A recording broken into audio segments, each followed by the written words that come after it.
I got the green light for an article in Black Belt magazine that could have launched my writing career. The editor loved my pitch about martial arts philosophy. The deadline, it was reasonable, and I had everything I needed to succeed. So naturally, I did what I always did back then. I put it off. Day after day, I told myself I'd start tomorrow.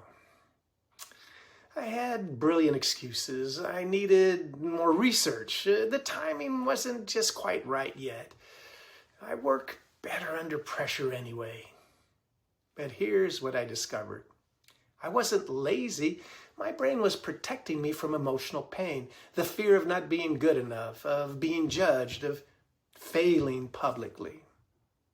So what if procrastination isn't about willpower at all? What if it's your brain's misguided attempt to keep you safe? Today, you're going to learn the real emotion driving your delays and a simple reset that finally lets you start.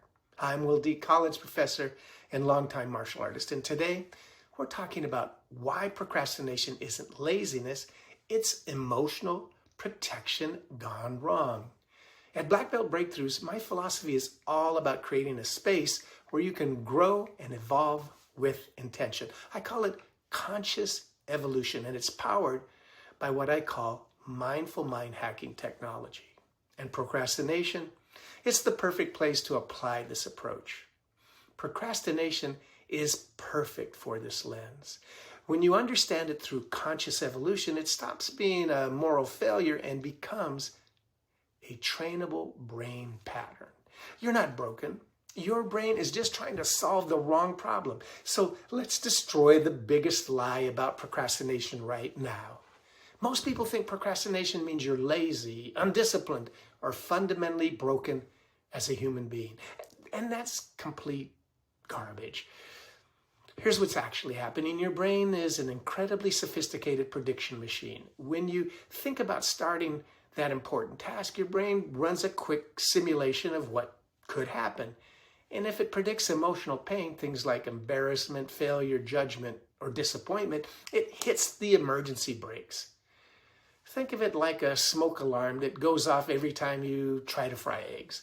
The alarm is loud, it feels urgent, and it seems like there's a real emergency.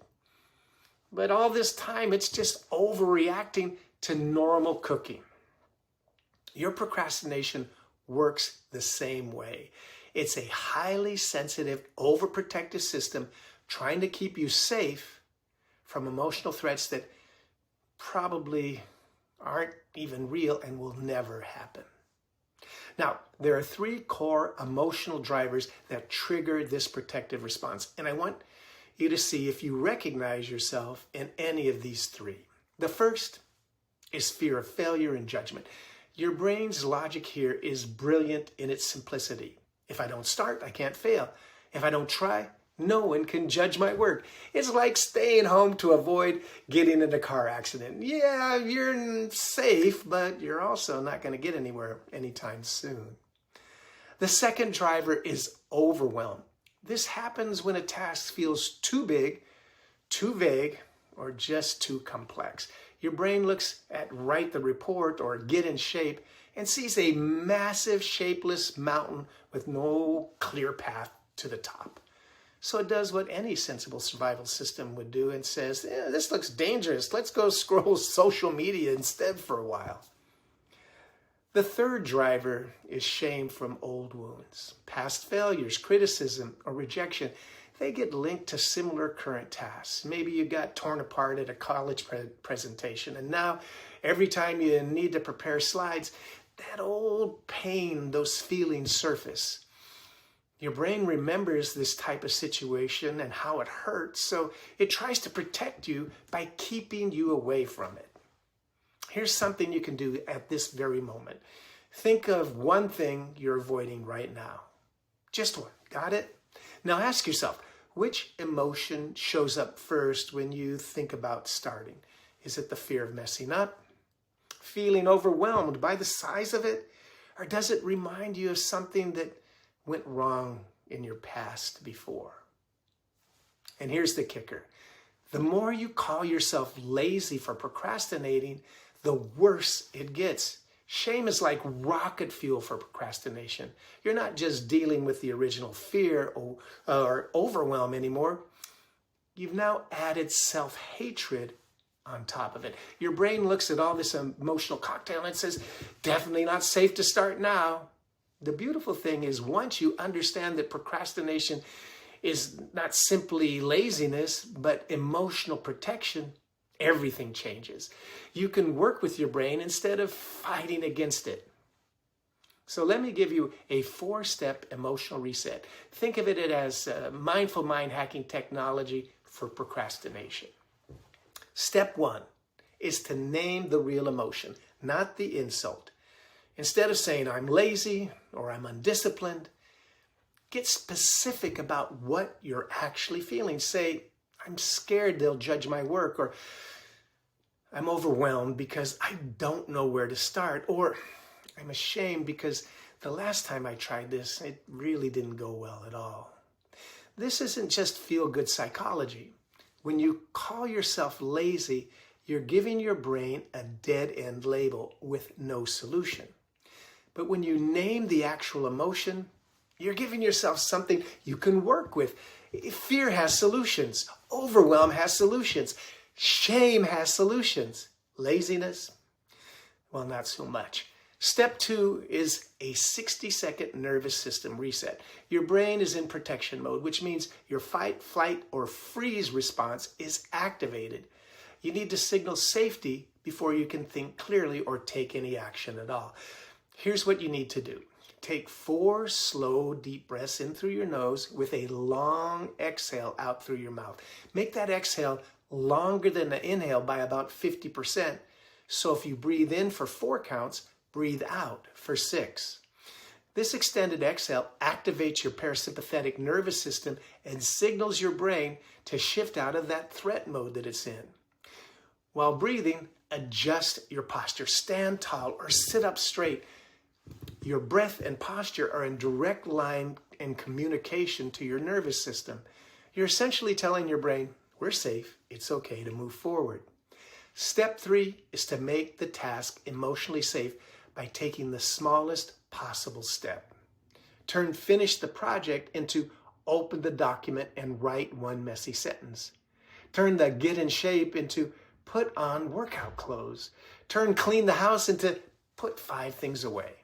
The goal here isn't to prove your discipline or get anything done. The goal is to teach your brain that this task isn't actually a threat. You're creating evidence that you can engage with this thing and survive. Once your brain sees that the first step didn't kill you, the second step becomes so much easier.